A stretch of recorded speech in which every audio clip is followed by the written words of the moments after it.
지금이 마지막 시대이고 우리가 마지막 세대인 것을 모르는 기독교인들은 자신의 믿음을 잘 점검해 보아야 합니다. 이제 곧 주님께서 다시 오셔서 진짜 그리스도인들을 데려가시고 무림한 기독교인들을 7년 대환란의 전무후무한 비참한 고통 속으로 던져 넣으실 것입니다. 그러면 지금이 마지막 때인지 어떻게 알 수 있을까요? 그것은 하나님께서 예언하셨던 말씀이 이 시대에 성취되었기 때문입니다. 먼저 마태복음 24장 32절에서 34절을 보겠습니다. 무화과 나무의 비유를 배우라. 그 가지가 연하여 지고 잎사귀를 내면 여름이 가까운 줄 아나니 이와 같이 너희도 이 모든 일을 보거든 인자가 가까이 곧 문 앞에 이른 줄 알라. 내가 진실로 너에게 말하노니 이 세대가 지나가기 전에 이 일이 다 이루리라. 이 구절에서 무화과나무는 이스라엘을 상징합니다. 무화과나무는 언제나 이스라엘을 상징했습니다. 이스라엘이 회복되고 성장하면 마지막 때임을 알라고 하셨습니다. 그리고 이스라엘이 회복된 것을 본 세대가 다 죽기 전에 주님의 공중 강림이 있을 것이라고 말씀하셨습니다.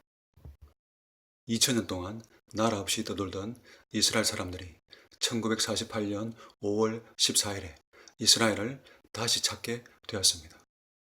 이제 이스라엘이 독립된 지 71년이 지났습니다. 이사야 17장 1절을 보겠습니다. 다메섹에 대한 경고라. 보라, 다메섹이 장차 성읍 모양을 이루지 못하고 무너진 무더기가 될 것이라. 이 구절에 나오는 다메섹은 시리아의 수도인 다마스쿠스를 가리킵니다.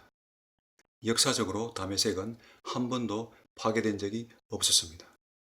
그런데 2011년 3월 15일에 시리아 내전이 일어났고 수도인 다마스쿠스는 내전 도중에 파괴되었습니다.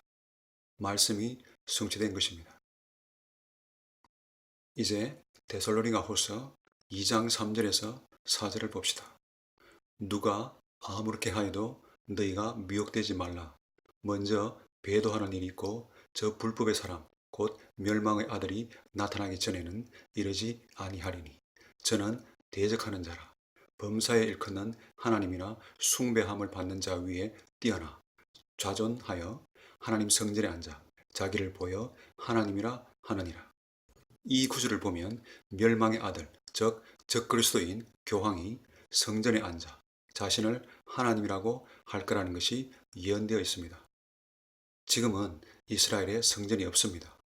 AD 70년에 로마에 의해 완전히 파괴되었기 때문입니다. 그런데 적그리스도가 성전에 들어가 자신이 하나님이라고 하려면 성전이 있어야 될 거 아닙니까?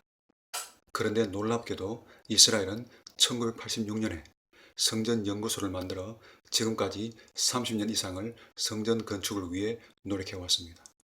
DNA 검사를 통해 아론의 후손을 찾아내어 대제사장과 제사장들을 세워서 교육까지 다 마친 상태이며 성전에 들어갈 모든 기물들을 이미 다 만들어 놓았습니다. 그리고 성전 건축에 필요한 돌들도 모두 깎아놓고 준비해 두었습니다. 성전 건축이 성인이 되면 최신 공법으로 몇 달 만에 지을 수 있다고 합니다. 성전이 지어지기 전에 휴거가 있게 될 것입니다. 에스겔 38장, 39장의 예언의 말씀도 곧 성취를 눈앞에 두고 있습니다. 바로 곡과 마곡의 전쟁에 대한 것입니다. 이 전쟁은 러시아와 이란과 터키가 주축이 되고 주변의 몇몇 이슬람 국가들이 연합하여 이스라엘과 전쟁을 벌이게 됩니다. 시리아 내전 때 러시아가 개입하여 지금 러시아 군대가 시리아에 주둔해 있습니다. 앞으로 러시아와 연합군대가 이스라엘과 시리아의 접경지대인 골란고원에 집결할 것입니다. 골란고원의 옛 지명은 바산이었습니다. 이제 그곳에서 예언되었던 곡과 마곡의 전쟁이 있을 것입니다. 지금이 마지막 때임을 알 수 있게 해주는 구절을 하나 더 보겠습니다. 아모스 8장 11절에서 13절입니다. 주 여호와께서 가라사대 보라 날이 이를지라 내가 기근을 땅에 보내리니 양식이 없어 주림이 아니요 여호와의 말씀을 듣지 못한 기갈이라. 사람이 이 바다에서 저 바다까지 북에서 동까지 비틀거리며 여호와의 말씀을 구하려고 달려 왕래하되 얻지 못하리니 그날에 아름다운 젊은 남자가 다 갈아여 피곤하리라. 이 구절을 보면 마지막 때는 말씀의 기갈의 시대라는 것을 알 수 있습니다. 지금은 하나님의 말씀을 왜곡하고 가짜 복음이 판을 치는 시대입니다. 마태복음 16장 3절에 보면 주님께서 날씨가 어떠하겠다는 것은 분별할 줄 알면서 시대의 표적은 왜 분별하지 못하느냐고 책망하셨습니다. 그리스도인이라면 말씀을 읽고 묵상하고 기도하면서 시대를 분별할 수 있어야 합니다. 그리스도인이라면 주님께서 다시 오실 날이 정말 가까이 와 있구나 하는 것을 알아야 합니다. 아모스 3장 7절과 요한복음 16장 13절에서 알 수 있듯이 하나님께서는 우리에게 장래일을 알려주십니다. 우리 그리스도인에게 가장 중요한 일, 가장 큰 소망이 뭡니까? 주님의 공중 강림, 즉 휴가 아닙니까? 그 중요하고 중요한 일을 우리에게 안 알려주실 리가 있겠습니까? 당연히 알려주시고 준비하게 하십니다. 고가 마곡 전쟁과 성전 건축은 휴거 이후에 있을 것입니다. 휴거되지 못하고 남겨진 자들은 그런 것들을 보게 되고 적그리스도의 통치하에 들어가게 될 것입니다. 너무나도 비참한 상황에 내몰리게 될 겁니다.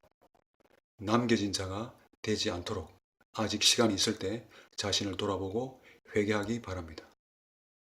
이미 세상은 사람이 살기에는 너무나 고통스러운 곳이 되어가고 있습니다. 최근 몇 년간의 지진 발생 횟수가 지난 100년 동안의 지진 발생 횟수보다 훨씬 더 많다고 합니다. 일본 후쿠시마 원전 폭발 사고로 태평양은 이미 오염되었고 일본은 방사능이 가득한 죽음의 땅이 되었습니다. 여름에는 전 세계적으로 얼마나 덥습니까? 요한계시록 16장 8, 9절에 태양이 더 뜨거워져서 사람들을 불로 태울 거라고 나와 있잖아요. 그 전조현상을 미리 보여주고 계신 것을 모르겠습니까? 기복신앙으로 가득 찬 교회와 지진과 이상기후로 살기 어려워지는 세상을 보세요. 우리 모두는 이제 주님께서 다시 오실 날이 정말 가까이 이르렀다는 것을 알고 진심으로 회개하고 그리스도인답게 살아야 합니다.